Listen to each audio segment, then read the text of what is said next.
Hey, universe. I mean, right? Okay, that first part was a joke. Wait, is this the same joke? Unpause. Yep, same joke.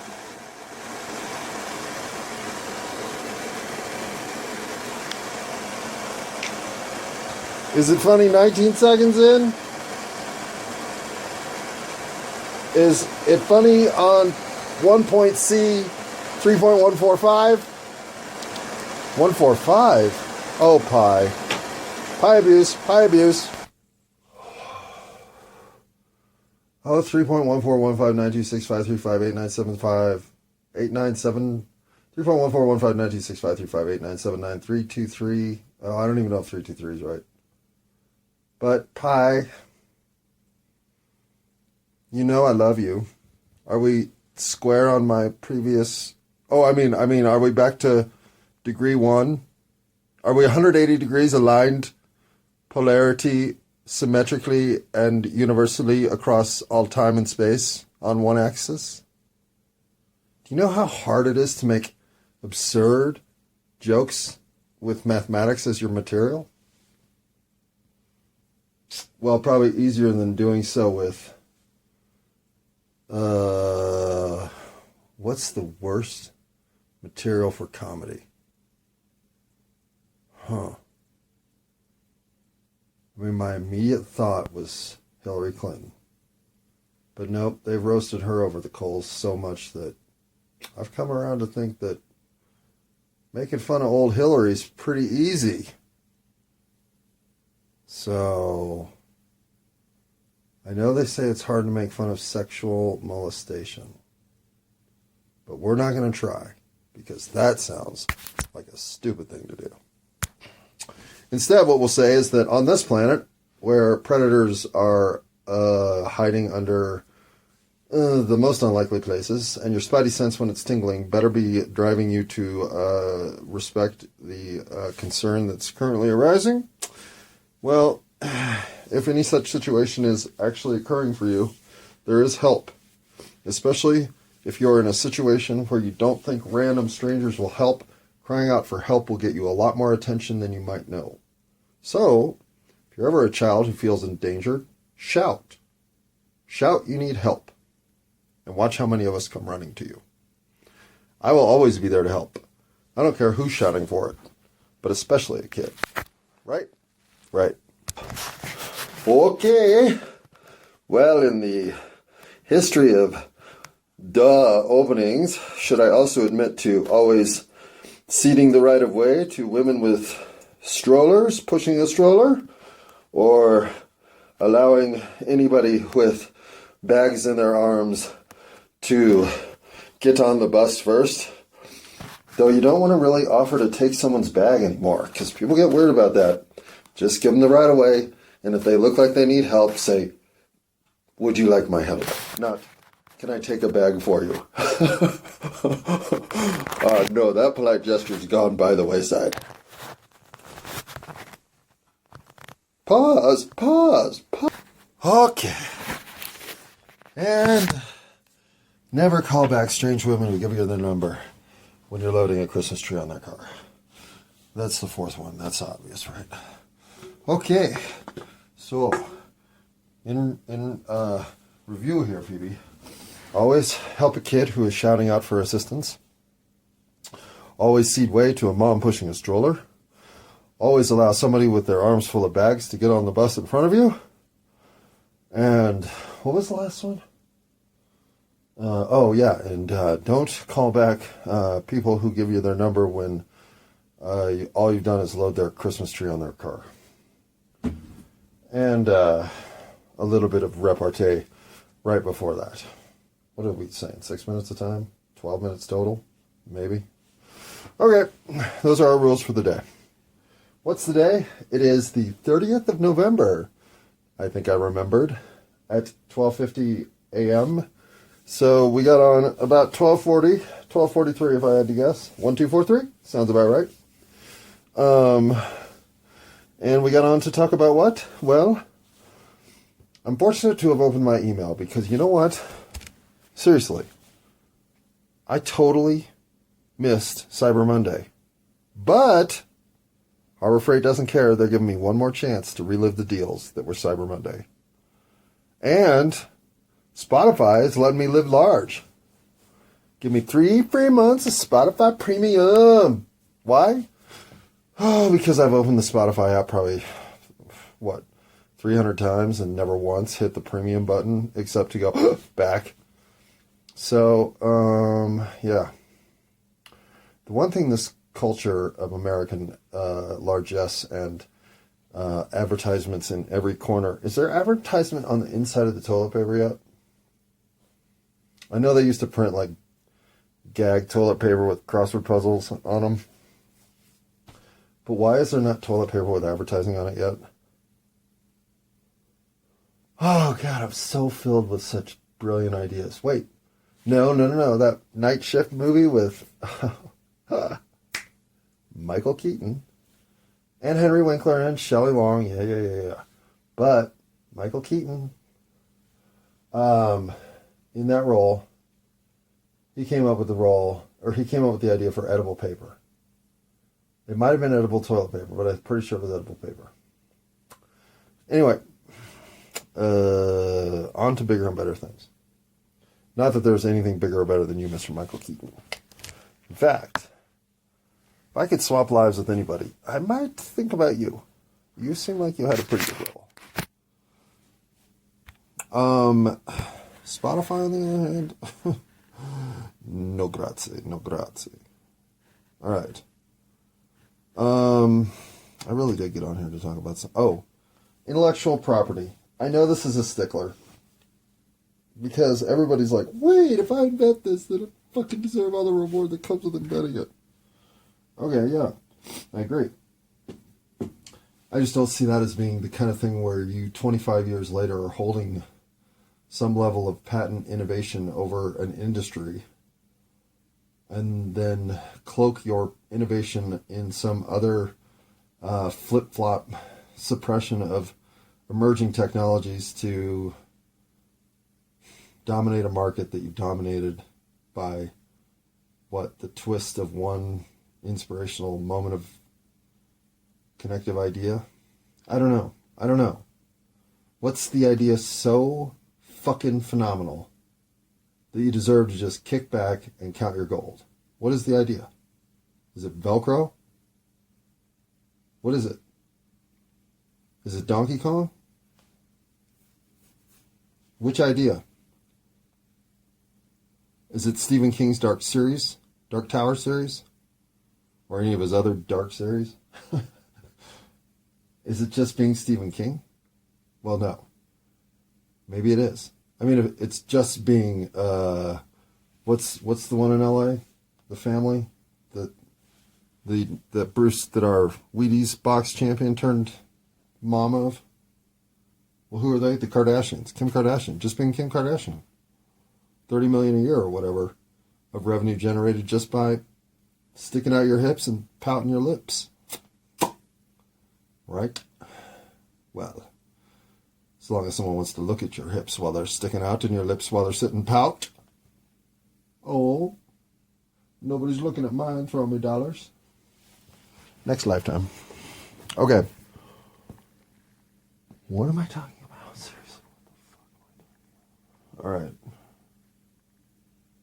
Oh, intellectual property. So, what happens if somebody steals some idea of mine, like, oh, the pyramids used to be this giant Earth defense grid that we have to reignite. Writes the script and I say, buddy, you know what? 17 days ago, I had the same idea. Or whatever, right? I would never do that, number one. Because I'd be like, oh my God, they're making that idea into a movie. That's so fucking hilarious. Number two, I don't care about money. So you can't buy me off. Nor can I fucking give a shit about somebody stealing something and making money off of it. What? Oh my God. That's so stupid. And three, because everyone who just listened to me say those two things thinks I'm full of shit. Well, I'm not. Because you can't believe in the lack of intellectual property if you think your intellectual property has something of value, other than the idea that it might trigger someone else's intellectual encouragement in their own intellectual properties. But like Monopoly, I'm ready to shake the board up and reassemble at all times. There is no ownership. There is simply continuity. And if I can be a part of the continuity stream that puts an idea in your head that maximizes humanity's opportunity to move forward, do you know what that does to my entire continuity stream across time? A lot more than a bank account like Elon Musk has. So yeah, whatever. Think I'm full of shit? Test me. Go write my movie. Just, send me $10 to get to the, theater so I can spend, 15?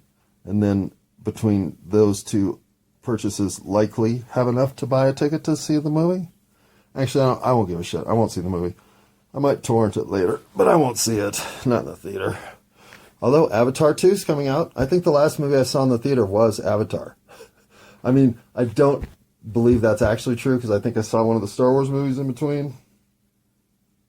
But could have been Avatar. So I wouldn't even want to see a movie if I wrote it.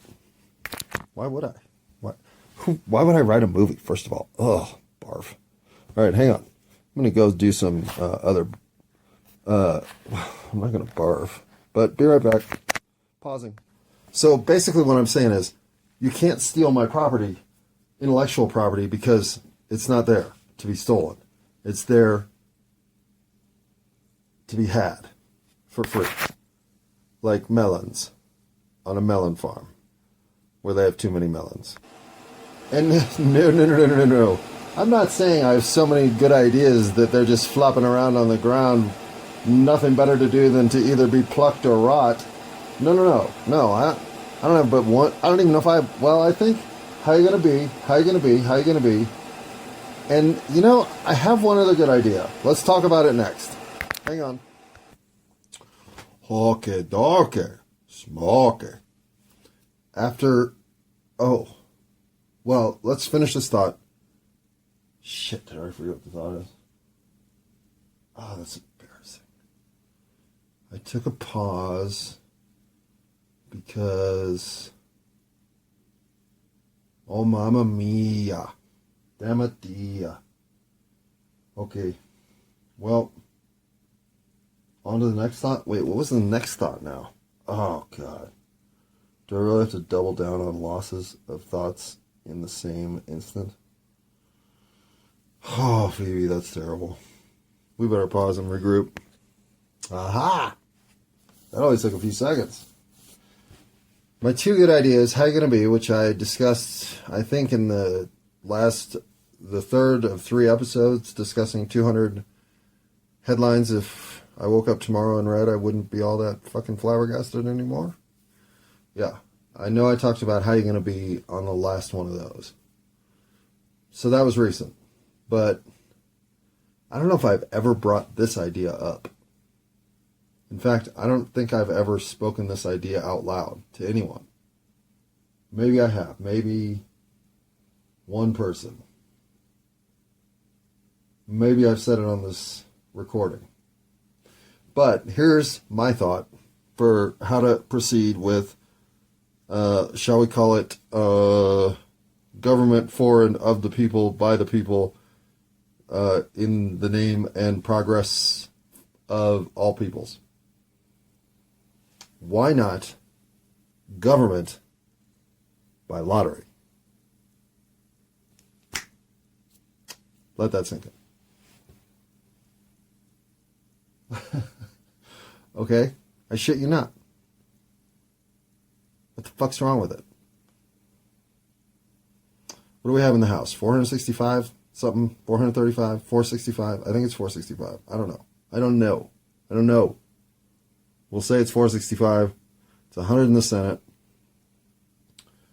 You got your 2 dingbats in the White House and 7 as of now on the bench. 7? No, it's 9 on the bench. 5-4, 6-3. It's 9 on the bench. Oh fuck, I hate this country. But disorienting though the power structure can be, as often as it doesn't change, when your reality is slip sliding away, well, couldn't you put your faith in representative government that was drawn by lottery? Everything is a 3-year term. Everything is a 3-year term.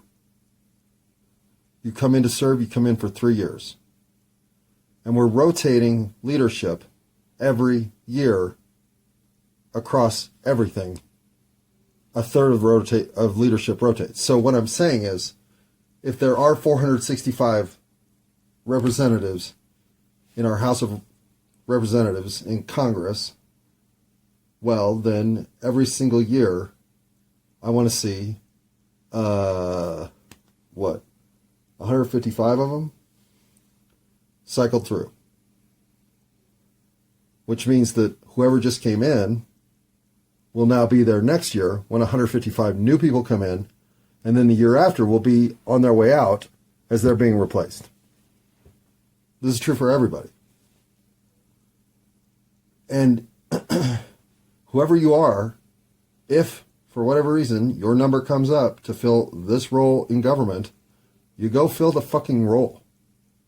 I don't care if it's Supreme Court Justice. I don't give a shit. If it's Billy Bob Ballou from... where are you from, Billy Bob? I would say you're probably from Charlotte, North Carolina, the financial district, right? Probably have a graduate degree in something like... market derivatives, I would hope. But whatever, Billy Bob, whatever you do in Charlotte to make money, the loads of money that you make for that yacht you own, when you get called to government, you go. Everybody gets paid, what, 75 grand a year? Period. That's it. I don't care if you're a Supreme Court Justice, you're the... What would there be a president? I don't know. We'd have to figure out how government's organized, right? Because will we still want elections? Or will we just want legislation that's there to be completely exposed? In other words, there can be nothing hidden in a system of lottery and legislation by a rotating clock of 3 years. And I think legislation needs to be able to be introduced, not just by legislators, but by citizens.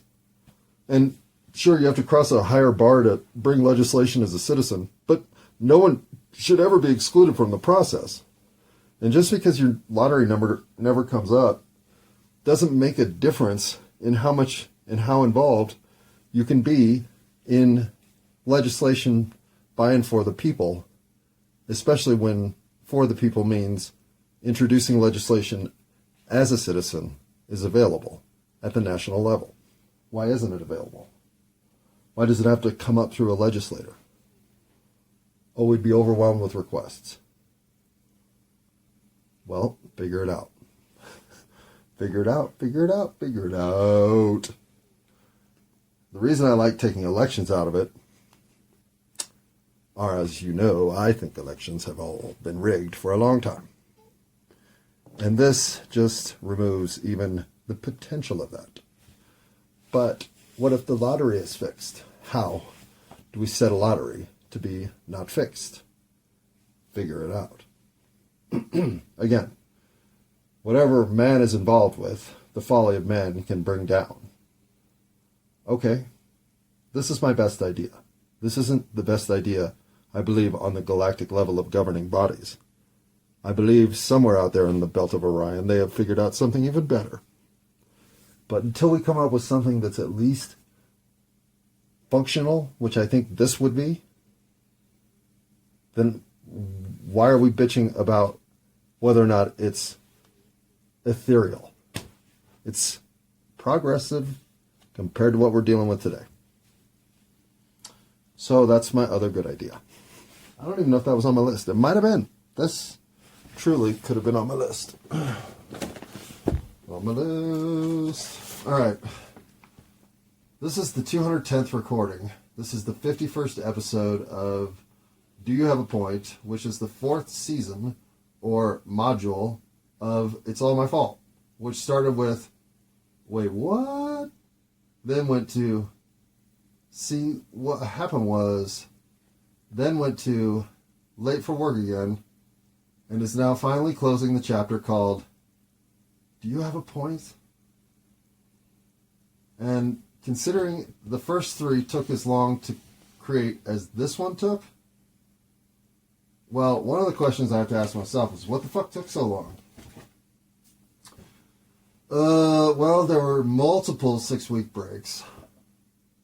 Meaning 3, I think. Maybe even 4. How could there be 4? That'd be 24 weeks.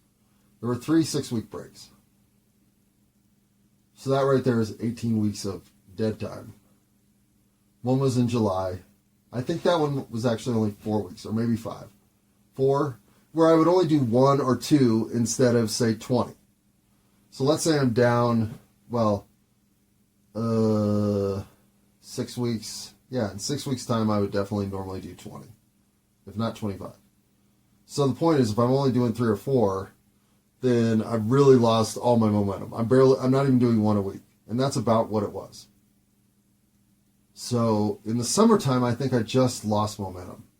Plus, I got busy at work. Plus, I wasn't in that good of shape, so I had to get in better shape. And so I was tired all the fucking time. Plus, I got sick. Plus, I had that cannabinoid hyperemesis syndrome. Gut shit. Not shit, to be honest. That is as uncomfortable a thing as you can go through. So, again, and I lost my dreams, right? That was a big one. When my dreams vanished, they didn't vanish. They just went dark. I read that wrong. I read it as abandonment. Not as, and we're waiting. I have gotten all the help I'm getting. Essentially. I know that now. And to a certain extent, I think the reason I needed to start this process was so that that message could be delivered. I've been given essentially the, hello Steve Martin, welcome back, the Steve Martin kiddie toy ride around the train, the choo-choo train that he does on the amusement park with Bernadette Peters in The Jerk. I've been on that train ride, gaining chunks of wisdom along the way. And I mean, I knew it was coming to an end. I knew, frankly, it had ended. But the cord being severed with the sort of definitive motion that's been represented throughout my life these days. Okay, I get it.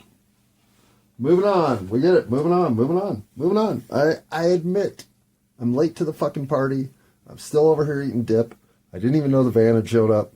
Everybody else is in the van. I'm coming! All right. I'm in the van. Let's go. So, we moved on from, can we achieve symbiotic? Yes. How do you know you're, yes. Phobias, fear of flying, yes. Milli Vanilli, yes. Okay, so what I've learned listening to music is that love is stronger than thunder. Baby, don't forget my number. And a rolling thunder. Wait, does it cross the wind or cause the wind? A rolling crosses the wind. I think it crosses the wind. I don't remember. And if all we are is dust in the wind, then isn't chasing love like trying to catch the wind with the strength of a dust fist? Okay. So if music's not where the answers are,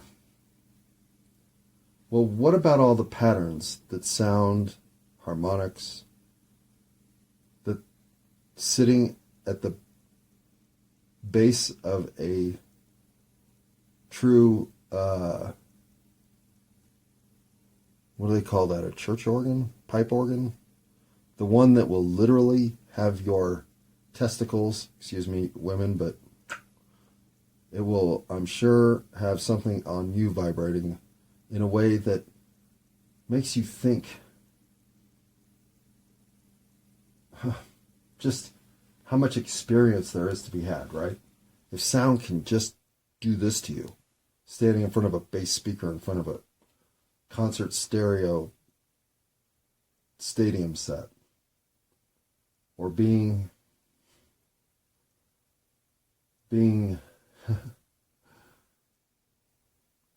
underwater and having your sound distorted in a way that still recognizable makes you realize how vulnerable you are to medium that meets your needs for clarity and resolution. I've never thought about that. How quickly we move from interpreting things in a way that we feel confident in what we're seeing versus distorting our senses entirely from even reasonable expectation that we saw what we think, or felt what we knew, or smelled what we came to understand happened. How quickly we are knocked over. Swirling patterns of grace are available if you're willing to see them.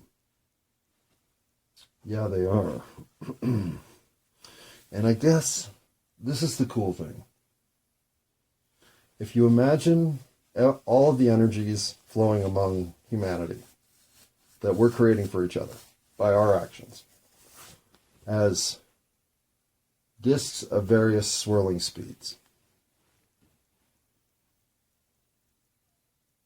the truly gifted among us can hop from one disk to another, recognizing the landing pattern and destination, revolution, orientation, to glide either next disk in line or on that disk until aligned for the next shot. In other words, everything is there to be worked in your favor if you'll just land with the idea that you're here to concentrate energy cooperatively.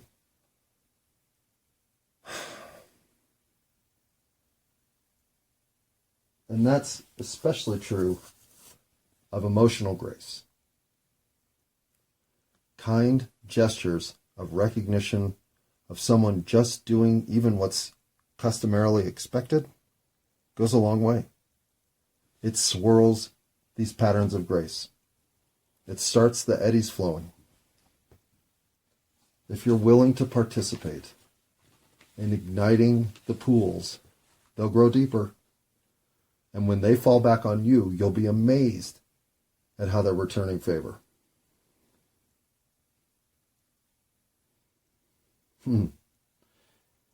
Keeping our data, I don't know if that says separates or segregates. I think it says separates us from ourselves. Keeping our data separates us from ourselves. Who wants our data? Who wants that level of behavioral inspection of the human animal? This is the greatest argument I have for believing somebody else is pulling the strings. Reptilians in skin suits. Because I've yet to run into even nefarious humans who want to look at this level of humanity. the predictive level of humanity. So, who would want this information? Those who would want to try to spur us to act in ways that we don't normally act. Create certain conditions and they will act this way. Says who? Says this forced agenda of performance modeling that shows when, in fact, backed into a corner, most of them will strike out to survive. So how do you beat that model? You forgive them all anyway for all the dipshittery they're creating right now and about to try to pull off. What can they do, right? I don't think we can understand them, but we can be kind to them. And that will ruin their game entirely. Pause. Okay. Do you know what might be my biggest current delusion? This was a moment of humility when I wrote this note. That I'm toying with those who play at the highest level, like T-Mobile. I should apologize right now before my T-Mobile karma gets the best of me. T-Mobile, we had our run. I just think as the years have gone by, we've sort of grown apart, to be honest. You're more into the group thing. You know me, I've always preferred solo plans. So, can't we just admit that our interests are now venturing to different parts of life? And when AT&T jilts me and leaves me crying in the rain, of course I'll call you T-Mobile, but hopefully you won't take my call, because you'll know it's not in my best interest. Or don't let me text you. Just don't even know my number, okay? It'll be an AT&T number, I know that much. Because fuck you, Verizon. Oh my God, I just started a fight with Verizon. I'll never learn. Okay, this might be the end of it. But, wait. Did I get this whole page done with this one? Wait, what is this one? How do we avoid becoming victims? Okay. Oh, that's a big question. That's too big. That's almost too big for even. How do we avoid becoming victims? Well, I'll tell you a bit of that after I've switched to AT&T. But remove yourself from the ingredients list. Okay, yeah, that's actually good advice. Or by thorough separation from the results. Okay, that whole idea right there is worth putting in the next one. Because I could be wrong. So let's end this one here. It's a good one to end on. I like it. It's like I actually planned this. Did I ever really flush out keeping our data separates us from ourselves? It does.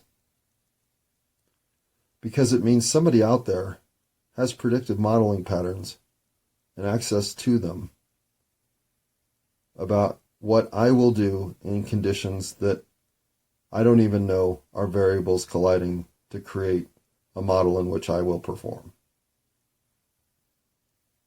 Well, says the proponent of state terrorism, buddy, if you're smart enough to figure it all out, well, figure it all out and have your own modeling. Go to MIT and just shut the fuck up.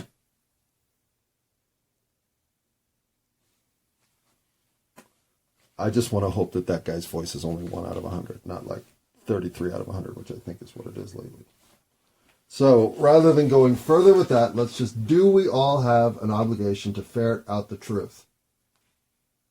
To learn all the truth we can.